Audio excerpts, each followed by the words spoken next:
On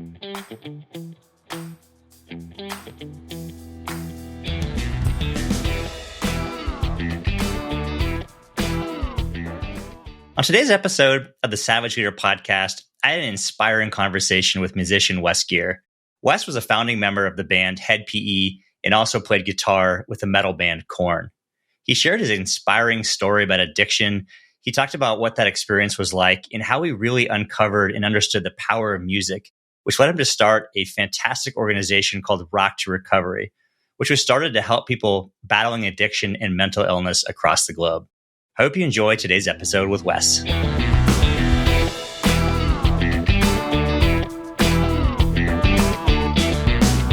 There's so many different interesting aspects of your life and your career. And I always would love to go back to the beginning in terms of little Wes and what kind of stuff were you interested in back then? Oh, wow. It was a terrifying time. I'm just kidding. Oh, man. I had a great childhood. There was a lot of good stuff. It was also scary. My parents divorced. I don't blame that. It definitely impacted who I am, but which I didn't find that out till later. But, moving around a lot, being really insecure, being in new schools, having a beautiful life. I mean, childhood, it's kind of scary, isn't it? That was kind of my experience, but I was lucky to be around music and I have a musical family. My grandfather he was a musical director at a church in Massachusetts, so very traditional, exposed to a lot of beautiful classical music. He actually played the carillon, which most people don't know what it is. It's a bell tower, which sometimes when you're walking around, you'll hear bells, but those are usually pre-recorded bells or it's just a couple bells. But the carillon is every note of the piano is a bell. And the piano has 88 keys from very low to very high. And he was famous for transposing classical pieces and putting them on the carillon. And so he had to push levers that almost look kind of like some sort of wood peg you'd see to tie off a rope on a sailing vessel. And so they're very heavy. And so it's not easy to do. And he would do these performances on what was called the Boston Common, which in back east terminology, it's like a little man-made pond is the common, right? It's like a little park with a little man-made pond. So it was cool. Those elements in my mom's good cooking, there's many amazing elements. I have a very loving family, but also scary just to live life. Yeah, childhood can be interesting for sure and affects us in so many ways. What was like? Obviously, you're around a musical family, and great example of your grandfather. Like, what was your just first engagement and first foray in actually playing music?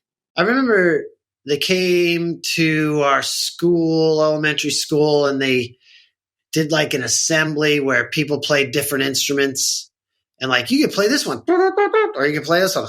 You know what I mean? And somehow I picked the trumpet. I remember I liked the trombone because the trombone has like a slide. So as opposed to being like an instrument like a trumpet where basically you hit the note and that's the note, the trombone, you can kind of slide between notes. So the guy was like, I was like, whoa, that one is cool. It makes some cool sounds. But somehow I ended up on the trumpet. But that's when my work ethic came in, which for most of my life until I got sober, I did not have a work ethic. And so I was playing trumpet, but not learning the parts. And I remember doing recitals and being like, I'm just going to pretend that I'm playing and I'm not. So, but that was my first foray, as you put it, into music and stuff like that.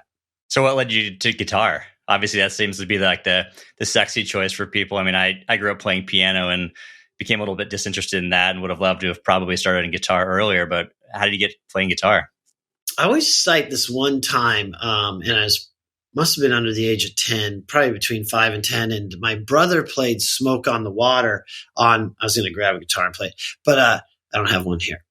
He played Smoke on the Water on guitar, and Smoke on the Water has what they call a flat 5 on it. It goes dun, dun, na, na. So it had that rock and roll sound I hadn't really heard.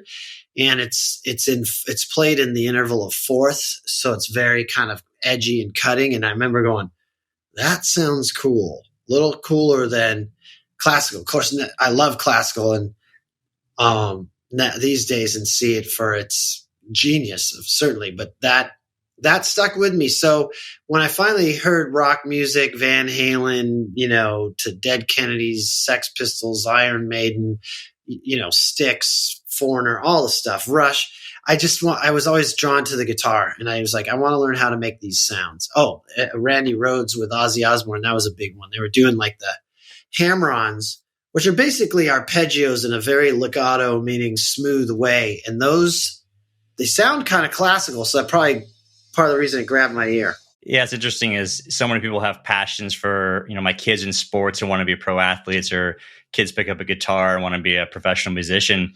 When did you realize that was actually a viable path for you in terms of just making a life and career out of it? Great question. I think the use of your words are interesting, because if I answer it really accurately, viable path, I don't think that is a word I would use. It was something I was going to do,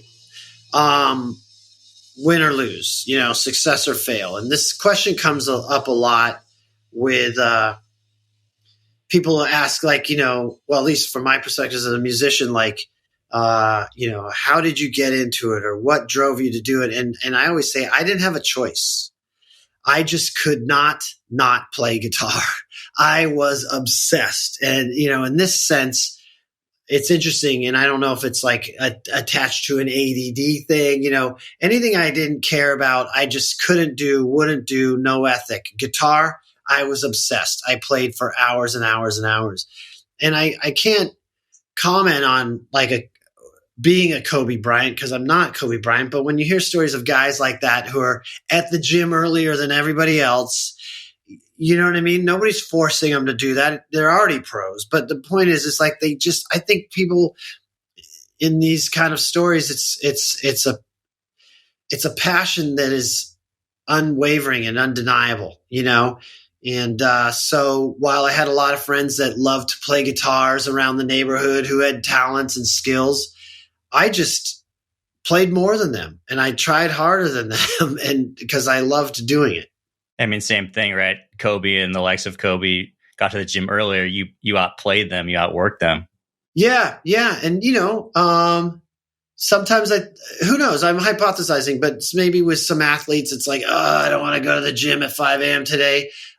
It was never like that for me in the guitar. It was always just like, I can't wait to play guitar, and I started smoking a lot of weed in high school, being an insecure loner, and I would just get stoned out of my brain. Well, I shouldn't even say that, because the weed was was much less powerful as compared to today. But for a 15-year-old, I was very stoned playing guitar for 4 hours, 8 hours a day, Yeah, I'd love to get on that path, but just, talk to me more about just that whole music career and, your first band, and obviously, first real successful band, Hed PE, but just how do you take that from just being a real expert in terms of guitar playing to making really a career out of it?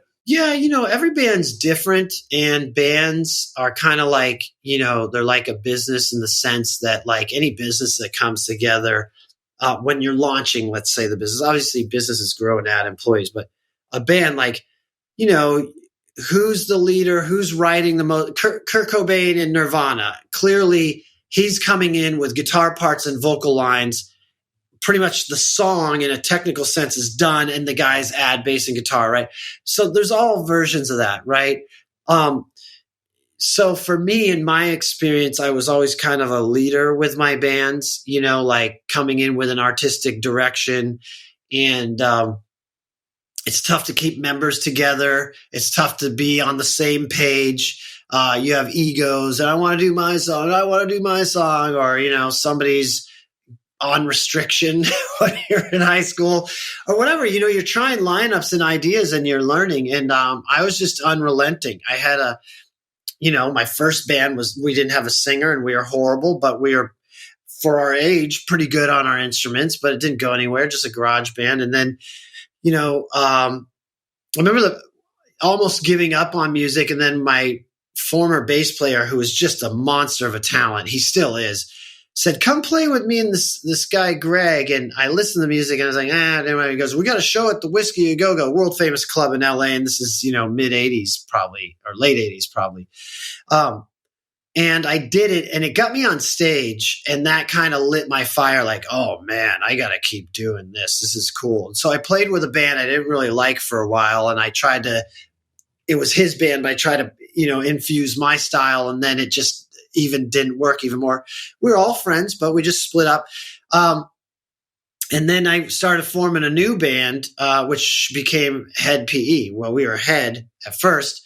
Pulled members from, took my drummer from that band, and then grabbed a couple friends over here and saw guys in another band, and we made up a lineup. And, we didn't know what direction we were going at first. We just wanted to make music together. So it took a while to find out our direction and what was going to be the best version of us together making music and give us the best chance to succeed. But you asked about viable. Well, in the early days of that band, I remember thinking, am I an idiot? I'm now in my mid-20s. I've had all these crappy bands. None of them are going anywhere. Should I just give this up?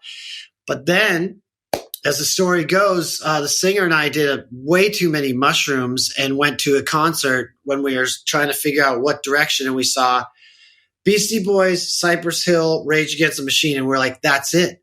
We love rock. We love gangster, evil-sounding rap, and we love the party vibe of the Beastie Boys, kind of that hyped-up hip-hop. And Rage Against the Machine was just like, we're going to combine this stuff.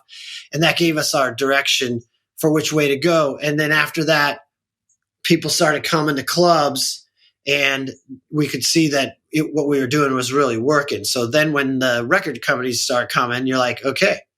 I mean, this is like a business-based podcast. You got to make the cookies and go out and see if people like your cookies. There's so many people who worry so much about the business and the structure and the funding and it's like, wait, do anybody even want your idea? And the beautiful thing we get in the band with the bands in those days, especially, is that we get to go play shows and play shows and play shows. And we used to pass out flyers, right? That's how long ago it was, everywhere. And then, everywhere. Every night there was a club or something going on. We were there with flyers for our next show. And then I remember there came a point where we kind of started slacking on the flyer output, and we were driving up to one of our clubs to play. And we're like, wonder if anybody's going to be here, dude. Is anybody be here? And we pulled up, and there was a line. I get chills. There's a line down the street. And it was a line, and it wasn't our friends. It was people we didn't know. And that's when we knew people liked our cookies. And this, to answer your question, looked like it could be a viable, band.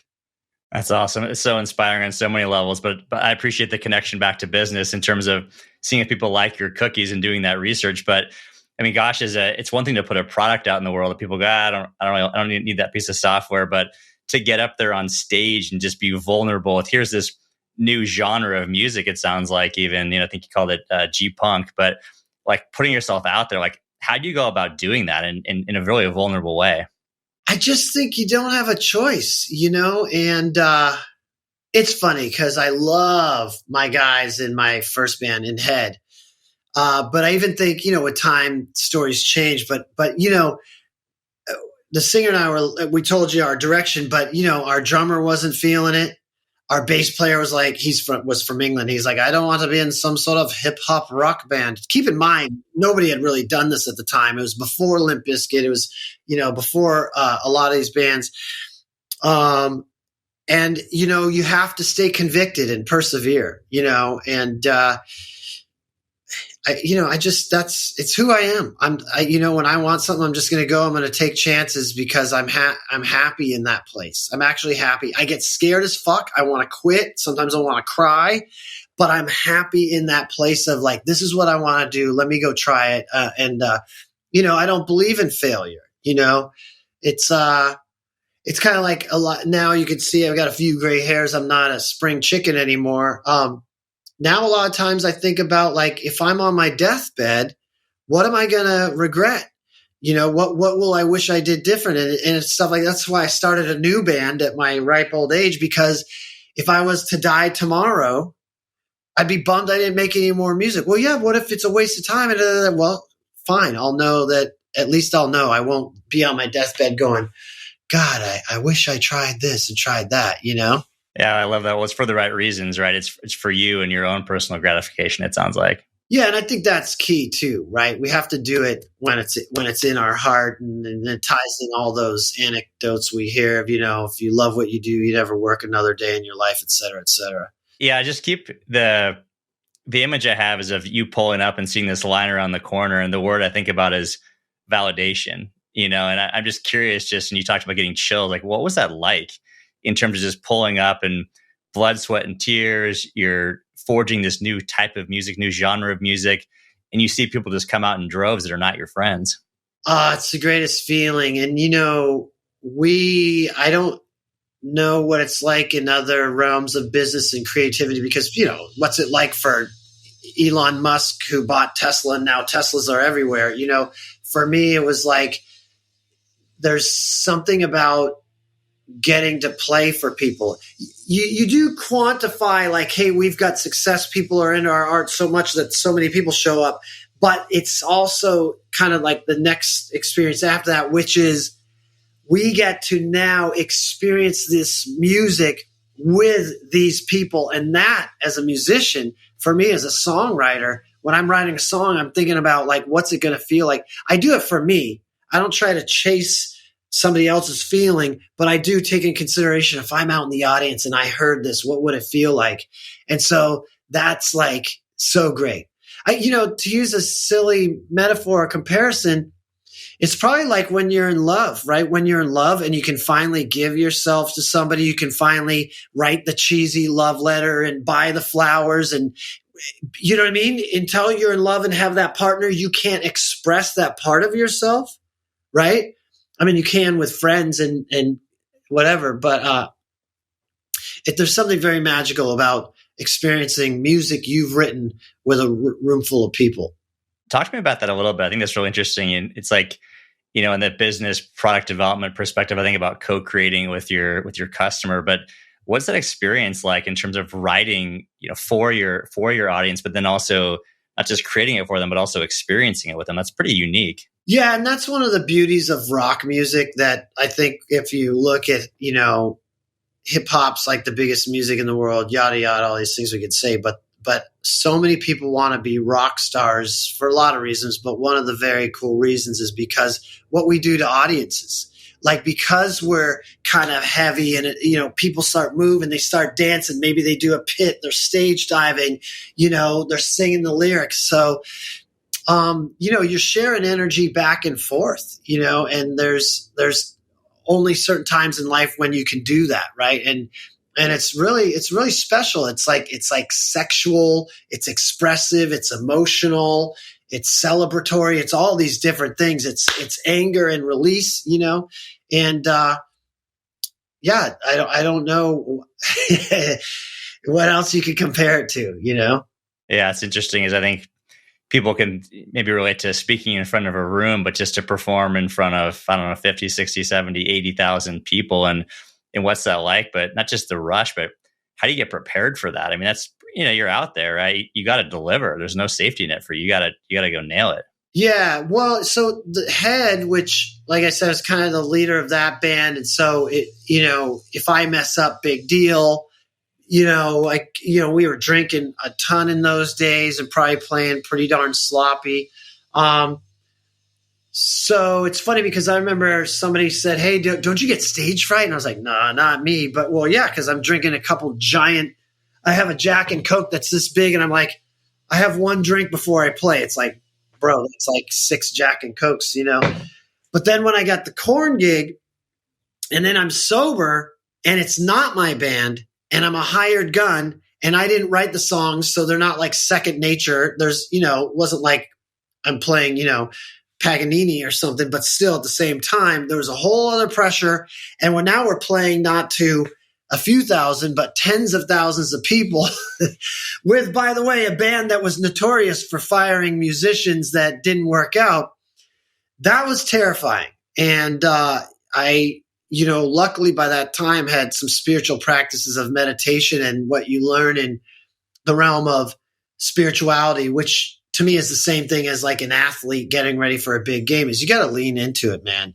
You lean into the fear, you accept it, you don't try to fight it. And you kind of just have to let go and go, well, no matter what, I'm going to live to fight another day. Tom Brady had games where he threw multiple interceptions. It's like, okay, let's go on to the next game.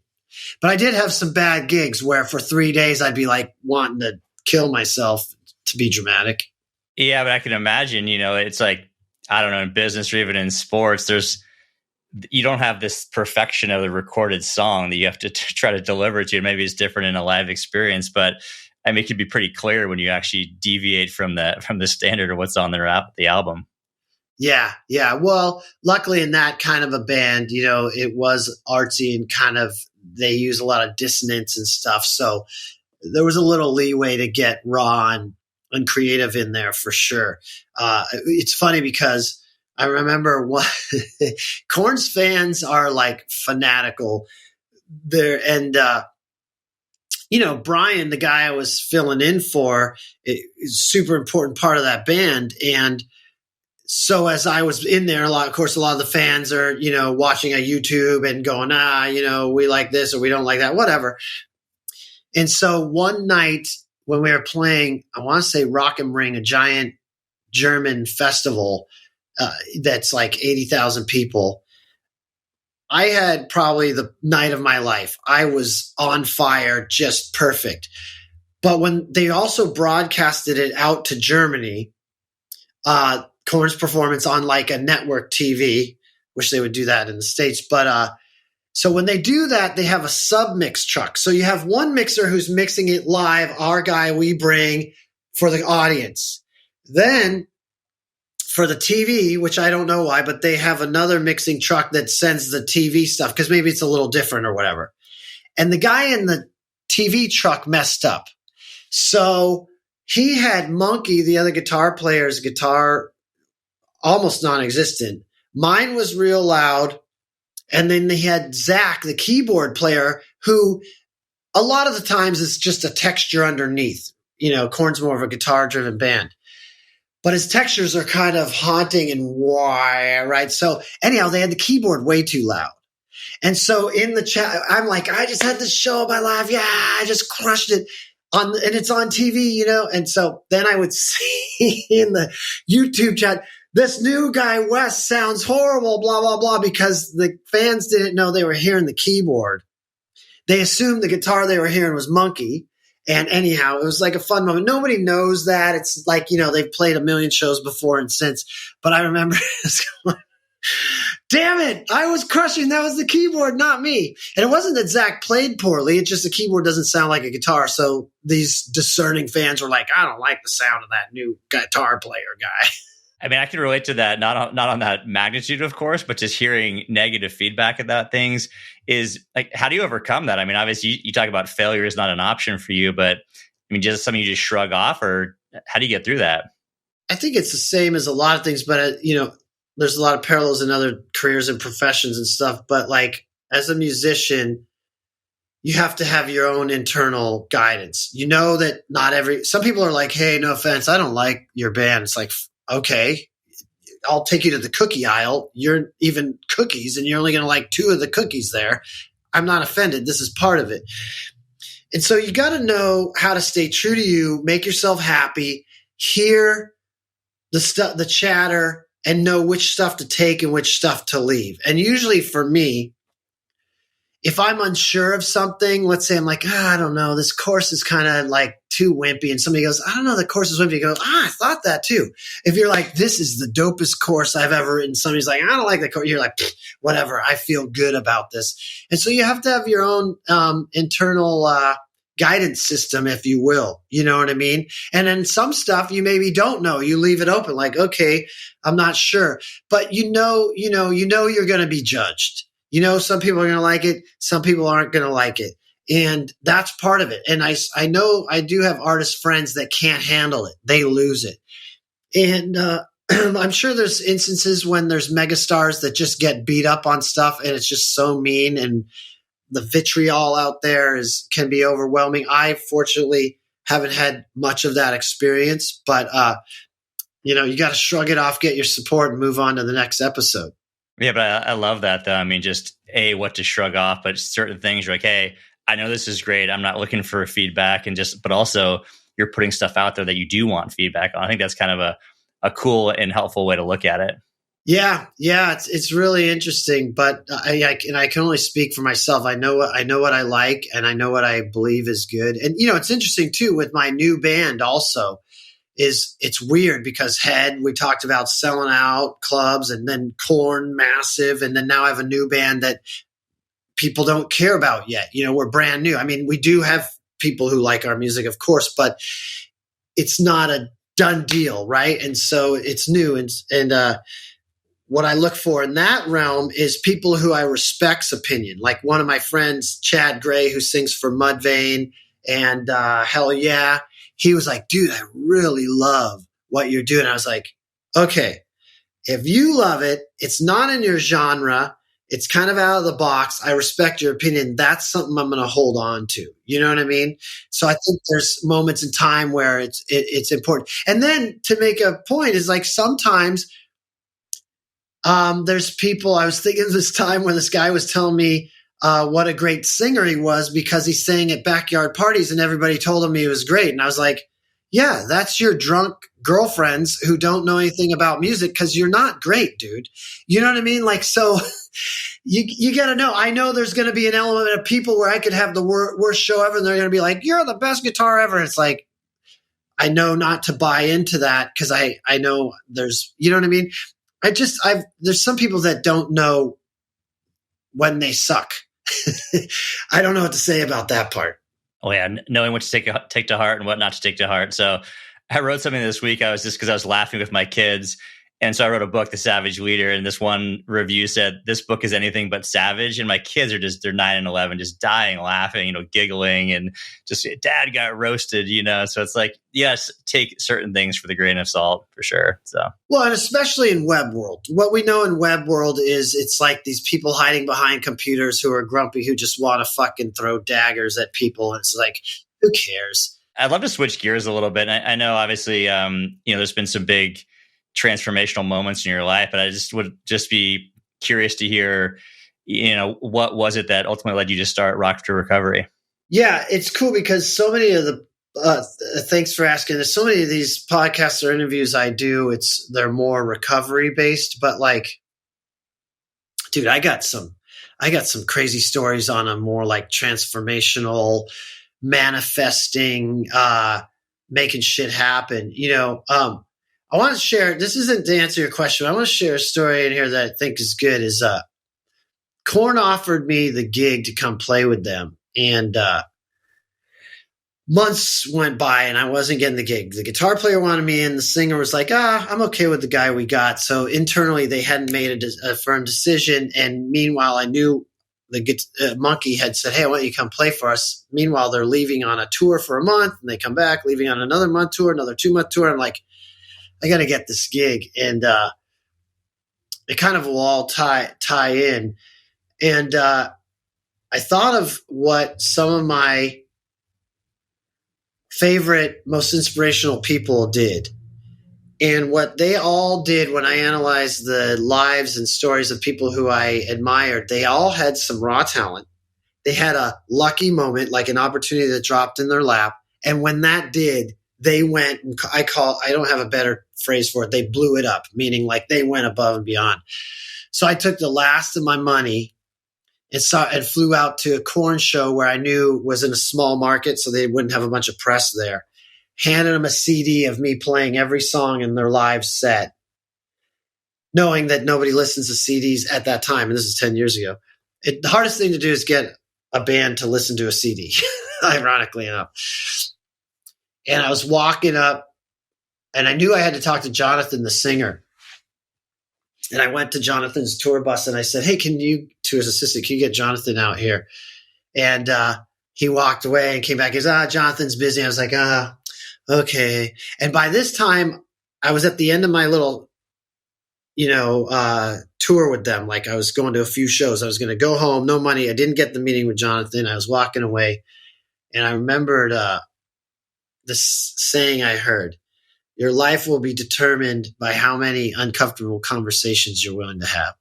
Swear to God, so cheesy, like out of a movie. Like if this is in a movie, you'd be like, oh, but I swear to God, I literally stopped and turned around and said, no, I need you to go get Jonathan right now. I came out here to meet with him. I recorded all these songs. I want to talk to Jonathan. Jonathan came out and he's like, what's up, dude? I was like, dude, I recorded all these songs. You did? I didn't know that. I go, yeah, I handed them out to your guy. I'm here. I know every song. Put me in the game, coach. I am ready to go. And he's like, okay, man. Okay, let me talk to Monkey and see what's up. And like that, if I didn't get that Korn gig, Rock to Recovery would have never happened, because that dipped me in a little of that glitter. So when I went to pitch Rock to Recovery, if I'd said I was in some band named Hed PE, they'd be like, eh. But when I now had that kind of like high level success, when I said, hey, I used to play in this band Korn and I have this idea, well, what Korn? Yeah, I've heard of Korn. It opened up some ears. But to think that I came this close, and that story's a lot bigger. I just gave you one of the little moments that was key.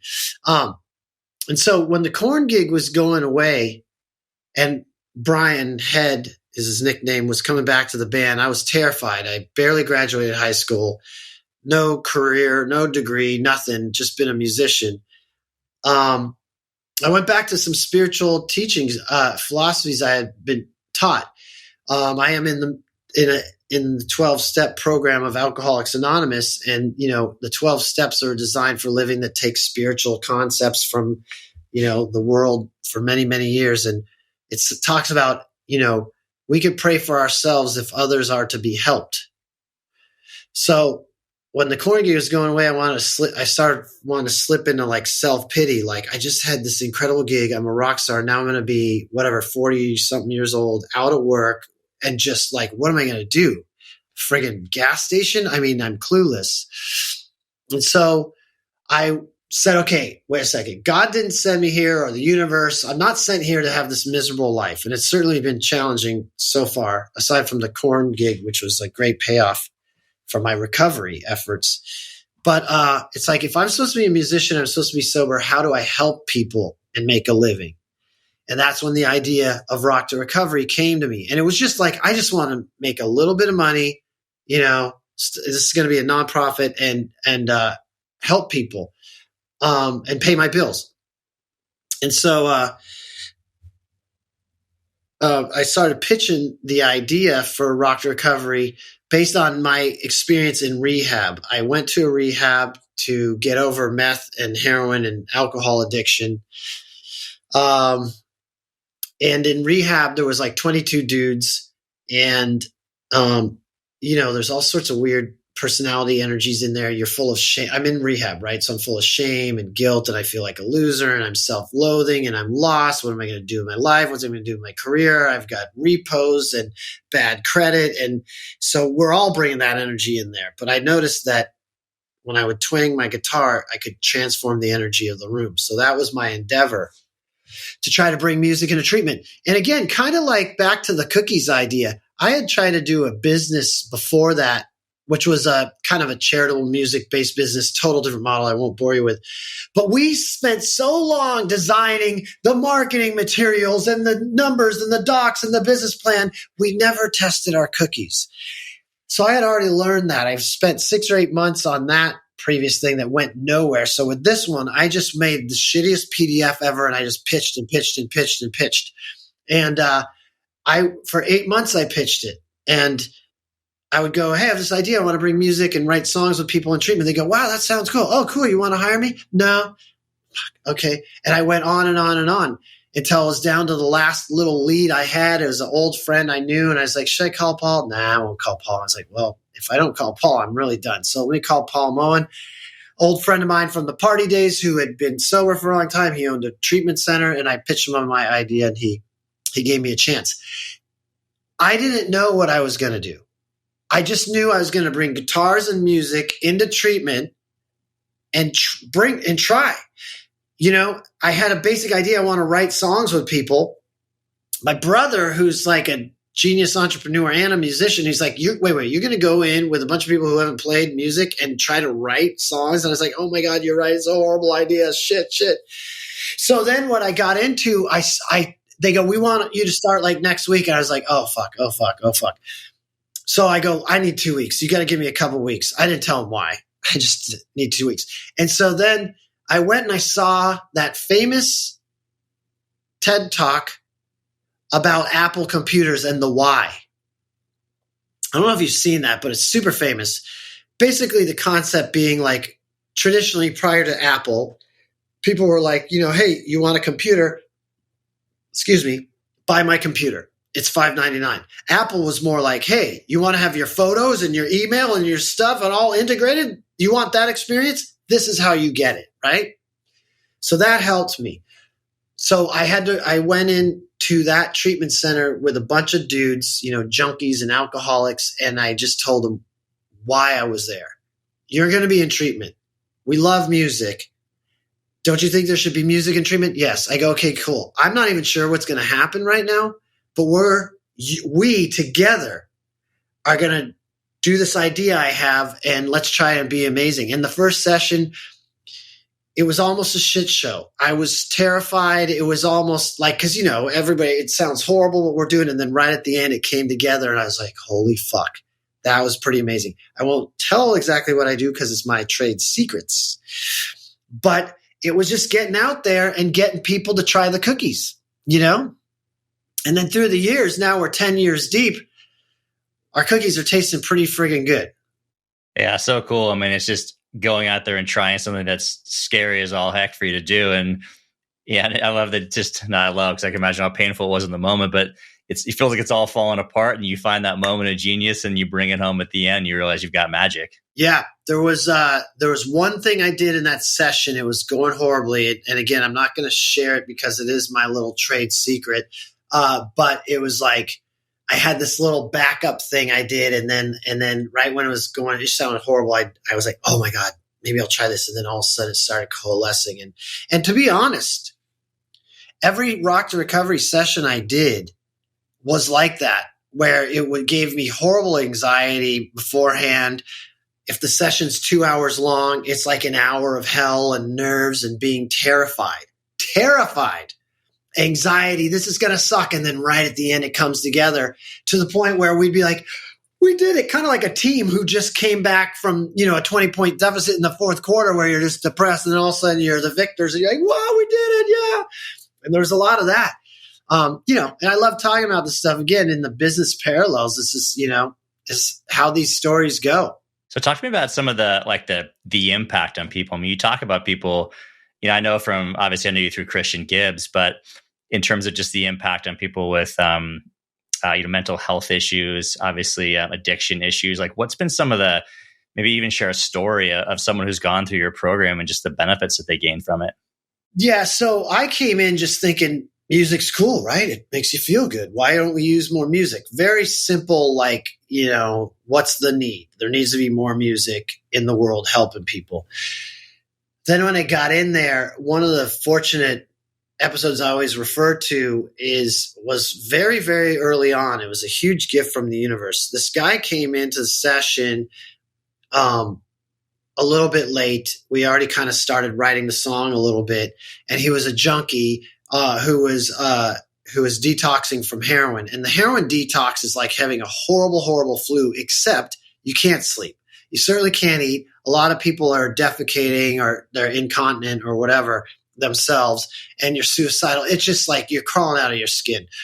The guy comes in and he's like, I'm probably going to die. I'm a fucking junkie. And he just was blah, blah, blah, ranting. And I was like, part of me in the back of my head's like, yeah, how's this going to help a guy like this? But okay, here's what we're doing. We're writing a song. And the great thing was I could connect with him on that level of like, I've been where you're at.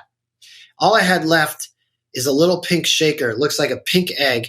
And I was like, look, we're writing a song. It's about like overcoming actually heroin addiction. That day was our, topic. And I showed him how to shake it. The chorus, the verse goes 5 times. We stop and then we're going to do this. I got him to buy into the process.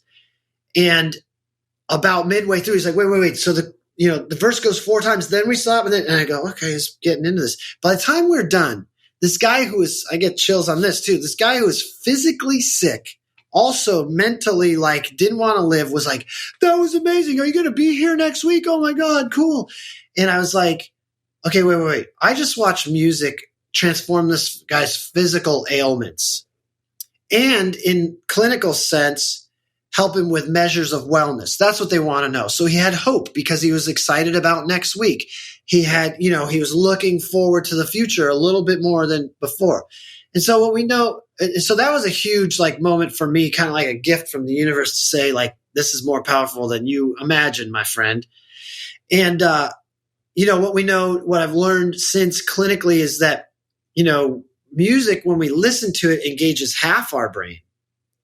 But when we play music at any level, you don't have to be Jimi Hendrix, it lights up our whole brain. And it's very unique in that way. And it releases dopamine, oxytocin, serotonin, and endorphins, which I just learned this trick from my friend, DOSE, dose. It gives you a dose of naturally occurring, body chemicals that help you feel high, feel good. And so this is why it helps so well.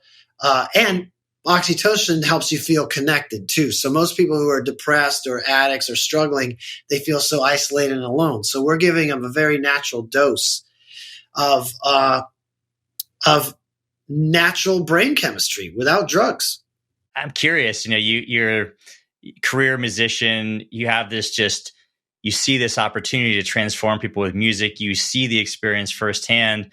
What makes you want to start a business out of it at that point? And how do you go about doing that?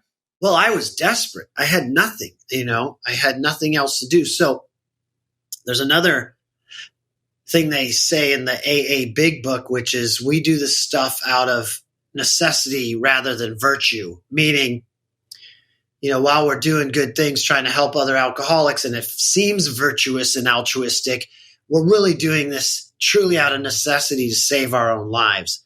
And so that's what it was. I was desperate for a job. And while, in the realm of interviews and the love and accolades I've been so blessed to get from people oh, you're a good guy out there helping. It's because I was about to be homeless and jobless and I had no other choice, So then once I had it working and I went back to my super smart entrepreneurial brother and showed him I had a couple grand in receivables, he said, cool.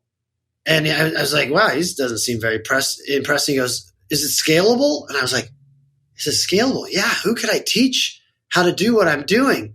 And of course, I think it happens so often in our lives where our brain loves to tell us all the reasons why this won't work. And it just tells us all the problems because that's what the brain does. It wants to tell you about your problems. I was like, wait a second. And I really tapped in. I was like, I could probably find other sober musicians like me who need a career, who need income, who love to help people. And how many musicians out there wish they could make money doing music? That actually is another need in the marketplace, if you will, in society, in community. And so I realized, holy shit, a couple of my best friends are perfect for this job. And I started showing them my techniques. And then it just went from there, man. People were loving the cookies. That's my ongoing metaphor, the cookies. So Wes, tell me about some of the work that Rock to Recovery is doing with military veterans. Yeah, it's really cool. So we started as a nonprofit, and as we got a little bit of traction with success, I was developing a board of directors of some amazing people, and they were like, we should work with veterans. It's like, oh, yeah. And I remembered on tour being with Jonathan Davis of Korn, he would go visit Air Force bases around the world and visit wounded veterans. He's very passionate about it. And he used to speak from the stage about it, like how, he had a rock concert, 50,000 people, and he'd be like, let's hear it for our veterans who, put their lives on the line to keep us free so we can check our Instagram, And so I remembered meeting a woman from the Air Force, and I reached out to her, and they were just starting something they called the resiliency program, because we all know about how many suicides happen with in the military, especially with wounded warriors. So they're starting a program where they're bring them in for adaptive sports games, wheelchair basketball, and some job placement, all sorts of stuff to reintegrate them into a community. And they said, you called at the right time. Want to come do Rock to Recovery at some of our wounded warrior games, et cetera. And we're like, yeah. And of course I got terrified because I'm like, I was just a tweaker guitar player. How do I connect to these people who are friggin' heroes, watching their friends get blown up in hand-to-hand combat and all sorts of stuff. But I found out that you know, when you're in the dark spot's the dark spot. It feels very similar for everybody. And also the way out of the dark spot has a lot of the same elements of, you know, expression and connection and love and art and music. So, yeah, we got a contract with the Department of Defense. I think we're in our 6th or 7th year now. And they fly us around the country and even around the world to write songs with wounded veterans. And it's Air Force Wounded Warrior, the AFW2. And it's my favorite gig of all time, especially going back to being a guy in a rehab lost with his life, you know, and it actually won me a ride in an F-16 fighter jet where I got to fly it. Yeah, it's cool. It's been an amazing journey. Well, hey, Wes, I appreciate your time today. It's so inspiring and sharing insights on so many different levels from your life. Where can people go to find more about you and connect with Rock to Recovery? Well, that's a great question, and I'm glad you asked. First of all, we're very easy to find. Rock to Recovery everywhere on all the social medias, Instagram, Facebook, et cetera, et cetera, et cetera. Additionally, on Amazon, there is this book, Rock to Recovery, Music as a Catalyst for Human Transformation. These are 18 vignettes of people who've had incredible transformations, and our music program was one of the elements of it. It's really a book of hope. It ties in a bit of my story and some amazing stories of veterans and sex trafficked women and, you know, addicts and alcoholics, all sorts of people in here. So it's a cool book. And this Rock to Recovery is on Amazon.com. And we have a wonderful website, Rock to Recovery. You can find us. We're not that hard to find. And of course, I'm Wes Geer, and I'm mainly on Instagram.